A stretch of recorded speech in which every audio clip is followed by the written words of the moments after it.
আইপিএলে ব্যক্তিগত সর্বোচ্চ রানের ইনিংসটা কোন ব্যাটসম্যানের? আপনি যদি জানেন তাহলে তো জানেনই, না জানলেও কোনো অসুবিধা নাই। সবচেয়ে বিস্ফোরক একজন ব্যাটসম্যানের নাম আপনি বলে দেন, এমনিতেই বলে দেন, হয়ে যাবে। ক্রিস গেইল ১৭৫ রানের তার সেই বিস্ফোরক বিধ্বংসী ইনিংসটা এখনও ব্যক্তিগত সর্বোচ্চ রানের এভারেস্ট হয়ে রয়েছে এবং সেই এভারেস্ট যদি কেউ জয় করতে পারে, গেইলকে কেউ যদি ছাড়িয়ে যেতে পারে, তাহলে আমি যদি আপনাকে কয়েকটা নাম বলতে বলি, টপ 3-তে অন্ততপক্ষে একটা নাম থাকবেই মনে হয়। অভিষেক শর্মা। সেই অভিষেক শর্মা আজকে কিন্তু সানরাইজার্স হায়দ্রাবাদের হয়ে ক্রিস গেইলের সেই রেকর্ডটাকে হুমকির মুখে ফেলে দিয়েছিলেন। গেইলকে রীতিমতো চোখ রাঙানি দিচ্ছিলেন তিনি এবং একটা সময় মনে হচ্ছিল গেইলের সেই রেকর্ড ভেঙে যাওয়াটা সম্ভব, খুবই সম্ভব। না, অভিষেক শেষ পর্যন্ত সেটা পারেননি বলতে ধারে কাছেও যেতে পারেননি। 40 রান পেছনে তিনি থেমেছেন। কিন্তু ওইরকম পর্যায়ে তিনি আসলে গিয়েছিলেনটা কিভাবে? এবং ওই 40 রান পেছনে থামলেও অভিষেক শর্মার ব্যাটের আগুনে তো পুড়ে ছাই হয়ে গিয়েছে দিল্লি ক্যাপিটালস।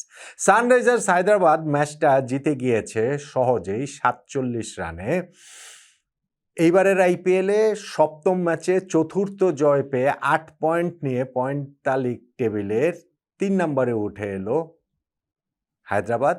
আর 6 ম্যাচে তৃতীয় পরাজয়ে 6 পয়েন্টেই থাকলো দিল্লি ক্যাপিটালস। পয়েন্ট টেবিলে তারা 6 নম্বরেই থেকে গেল।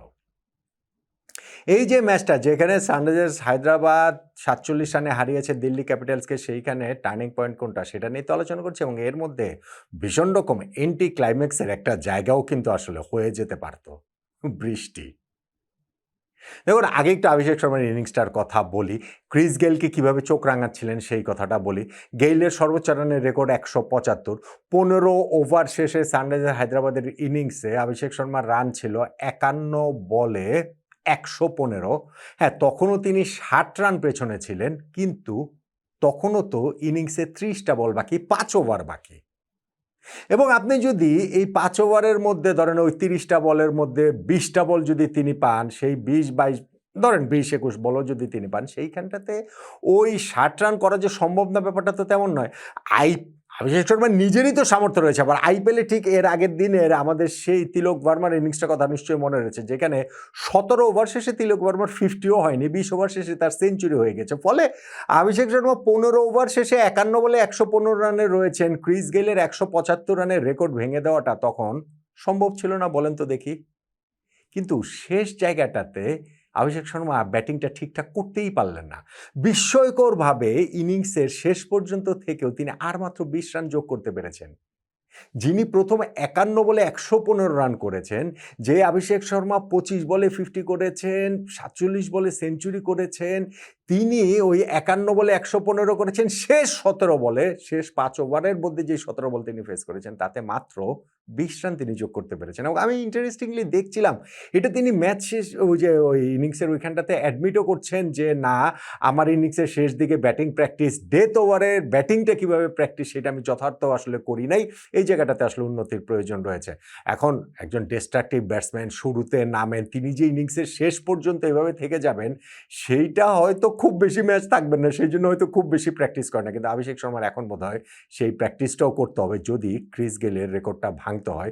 ক্রিস গেইলের ১৭৫ থেকে অনেক পিছিয়ে ১৩৫ রানে অভিষেক শর্মা শেষ পর্যন্ত থেমেছেন। যদিও সানরাইজার্স হায়দ্রাবাদকে জয় এনে দেওয়ার জন্য সেটাই যথেষ্ট ছিল। এই দিন দিল্লি ক্যাপিটালসের বিপক্ষে আগে ব্যাটিং করে হায়দ্রাবাদ ২৪২ রান করেছে, যেই ইনিংসটার প্ল্যাটফর্ম তৈরি করে দিয়েছেন ট্রাভিস হেড জুটি, ট্রাভিস হেড এবং অভিষেক শর্মা। তারা 9th ওভারে ৯৭ রান তুলে ফেলে পার্টনারশিপে। এরপরে ট্রাভিস হেড আউট হলেও ঈশান কিষান এসে যথার্থ সঙ্গ দিয়েছেন। আরও একটা ৭৯ রানের জুটি হয় অভিষেক শর্মার সঙ্গে এই ঈশান কিষানের। ঈশান কিষান রান আউট হয়ে ওই জুটিটা ভাঙলেও আরও একটা 50+ জুটি তার হয় অবিচ্ছিন্ন হেনরিক ক্লাসেনের সঙ্গে। এবং ইনিংসের শেষ দিকে গিয়ে বলছিলাম আমি স্ট্রাগল করছিলেন অভিষেক শর্মা, কিন্তু ওই সময়টা আবার ক্লাসেনের ব্যাটে ঝড় উঠেছে। এবারের আইপিএলে প্রবাবলি প্রথমবারের মতো এই শেষ দিকে গিয়ে ক্লাসেন এইরকম, ক্লাসেন রান পেয়েছেন, রান পাচ্ছেন রেগুলারই, কিন্তু ঠিক ক্লাসেনের ওই স্পার্কটা দেখা যাচ্ছিল না। এই ম্যাচটাতে যে 13 বলে অপরাজিত 37 রানের ইনিংসটা খেললেন প্রায় 300 স্ট্রাইক রেটে, 3টা ছক্কা 3টা চারে, এইটাই হচ্ছে গিয়ে একেবারে ভিন্টেজ হেনরিক ক্লাসেন। আর অভিষেক শর্মার কথা কি বলবো ভাই, তিনি তো একেবারে শুরু থেকেই ব্যাটকে তরবারি করে একেবারে কুচোকাটা করে দিয়েছেন দিল্লি ক্যাপিটালসের বোলারদের। পুরো ইনিংসে বলছিলাম যে 25 বলে 50 করেছেন, 47 বলে সেঞ্চুরি করেছেন এবং সেইখানটাতে 10টা ছক্কা মেরেছেন, 10টা চার মেরেছেন। ছক্কা চার থেকেই তার 6-10-এ 60 আর হচ্ছে গিয়ে 4-10-এ 40, 100 রান এসেছে এই 135-এর মধ্যে ছক্কা চার থেকেই। কিন্তু তারপরেও আইপিএলে তিনি ক্রিস গেলকে টপকে যেতে পারেননি, একসময় থ্রেট করলেও। ইনফ্যাক্ট নিজের সর্বোচ্চ স্কোরটাও টপকাতে পারেননি। গত বছরের আইপিএলে অভিষেক শর্মা 141 রানের একটা ইনিংস খেলেছিলেন, যেটা আইপিএলের হিস্ট্রির টপ 5-এর মধ্যে। ইনফ্যাক্ট এখন 2টা ইনিংস এই অভিষেক শর্মার রয়ে গেল। প্রথমেই ক্রিস গেইলের 175 রানের ইনিংস, তারপরে ব্রেন্ডন ম্যাকালামের 158, তারপরে অভিষেক শর্মার 141, তারপরে কুইন্টন ডিককের 140, তারপরে অভিষেক শর্মার আজকের এই 135। আইপিএলের সর্বোচ্চ 5টা ইনিংসের 2টা এখন এই অভিষেক শর্মার, এবং তার এই পুরো ইনিংসটাতে ভর করে আসলে ওই শেষ দিকে গিয়ে তিনি যদি হাত খুলে খেলতে পারতেন তাহলে সানরাইজার্স হায়দ্রাবাদের স্কোরটা হয়তো বা 250+ বা আরও অনেক দূর যেতে পারতো, কিন্তু সেটা হয়নি। 242 জয়ের জন্য সেটাই আসলে যথেষ্ট। কিন্তু না, আমি যেটা বললাম এন্টি ক্লাইম্যাক্স হয়ে যেতে পারতো, সেইটা কেন? বৃষ্টির কারণে।